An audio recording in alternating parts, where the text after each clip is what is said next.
नमस्कार दोस्तों, स्वागत है आपका हमारे चैनल में। आज की वीडियो में हम विश्लेषण करेंगे बंगाल चुनाव का। हम बात करेंगे बंगाल के उस क्षेत्र के बारे में जो टीएमसी का गढ़ माना जाता है और इस क्षेत्र को जीते बिना बीजेपी बंगाल की सत्ता पर काबिज नहीं हो सकती है। यह टीएमसी का ऐसा किला है जिसे भेजना बीजेपी के लिए इतना आसान नहीं है और यही वजह है जिसके कारण ममता बनर्जी अभी भी सोचती हैं कि वे लगातार तीसरी बार बंगाल की सत्ता पाने में कामयाब रहेंगी। तो इस वीडियो को अंत तक देखें जिससे आपको पता चल सके कि क्या होगा अगर बीजेपी टीएमसी के इस किले को ध्वस्त कर दे। और अगर आप इस चैनल पर नए हो तो चैनल को सब्सक्राइब करने के साथ बेल आइकन भी दबा दें जिससे आपको इसी तरह की वीडियोस का नोटिफिकेशन मिलता रहे। और आप अपनी राय कमेंट बॉक्स में हमें बताएं कि आपके मुताबिक किस पार्टी को कितनी सीट मिलेंगी और कौन सी पार्टी बंगाल का आगामी विधानसभा चुनाव जीत सकती है। तो शुरू करते हैं आज का विश्लेषण।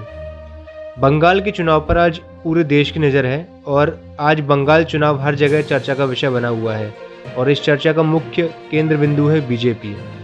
जिस पार्टी का 2011 के बंगाल चुनावों में खाता भी नहीं खुला था, आज वही बीजेपी बंगाल की सत्ता के लिए टीएमसी के सामने चुनावी मैदान में ताल ठोक रही है।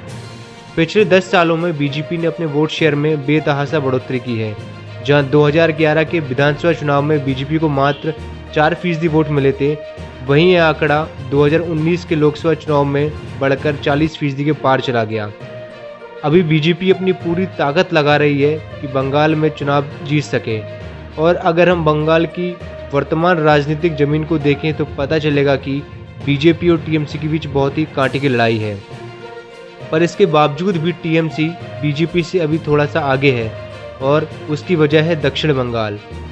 दक्षिण बंगाल का पूरा क्षेत्र टीएमसी का गढ़ माना जाता है। हम बंगाल को राजनीतिक और भौगोलिक दृष्टि से 5 भागों में बांट सकते हैं। पहला है हिल्स, दूसरा है नॉर्थ बंगाल, तीसरा है सेंट्रल बंगाल, चौथा है जंगल महल और पांचवा और आखिरी है साउथ बंगाल। बीजेपी ने बंगाल में जीत की शुरुआत दार्जिलिंग सीट को जीतकर की थी, जो बंगाल के हिल्स मतलब पहाड़ी इलाके में आता है। वर्तमान में बीजेपी साउथ बंगाल को छोड़कर हर जगह काफ़ी मजबूत है, पर साउथ बंगाल में टीएमसी अभी भी बीजेपी से काफ़ी आगे है।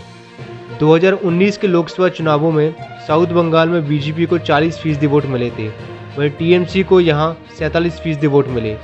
मतलब बीजेपी और टीएमसी के बीच करीब 7% वोटों का अंतर था और यह एक बहुत बड़ा अंतर है जिसको पाटने में बीजेपी को काफ़ी मशक्कत करनी पड़ेगी। 2019 के लोकसभा चुनावों में बीजेपी ने बंगाल की 42 सीटों में से 18 सीटें जीती थीं, वहीं टीएमसी के हाथ 22 सीटें लगी थीं।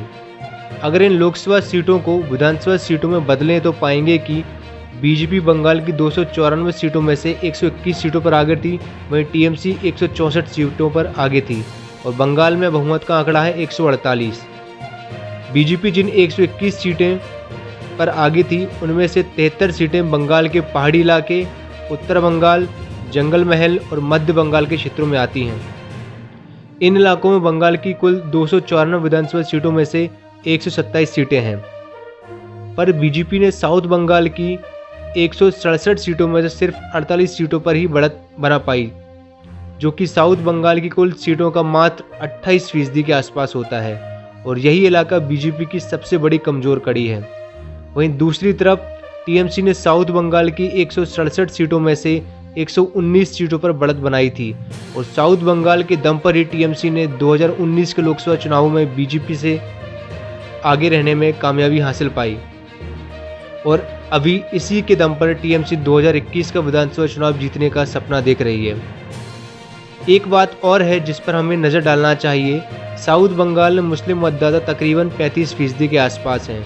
इसका मतलब है कि बंगाल के बाकी इलाके में जहां टीएमसी मुस्लिम मतों के बलबूते चुनाव जीती, वहीं साउथ बंगाल में टीएमसी को हिंदू और मुस्लिम दोनों का वोट मिला। इससे एक बात साफ हो रही है कि अगर टीएमसी के हिंदू मतों में कमी आती है तो फिर बीजेपी टीएमसी के गढ़ साउथ बंगाल में भी सेंधमारी कर लेगी। वैसे भी यह किसी से छुपा नहीं है, जैसे जैसे बंगाल चुनाव की तारीख नज़दीक आती आ रही है वैसे वैसे टीएमसी को मिलने वाले हिंदू वोटों में कमी आ रही है और इसी तरह टीएमसी को मिलने वाले मुस्लिम वोटों में बढ़ोतरी हो रही है। अगर बीजेपी को बंगाल की सत्ता में आना है तो उसे टीएमसी को दक्षिण बंगाल में हर हालत में हराना होगा, अन्यथा टीएमसी फिर एक बार चुनाव में बाजी मार ले जाएगी और ममता बनर्जी लगातार तीसरी बार मुख्यमंत्री पद की शपथ लेंगी। अगर आपको हमारा ये वीडियो पसंद आया हो तो लाइक और कमेंट करना ना भूलें। धन्यवाद।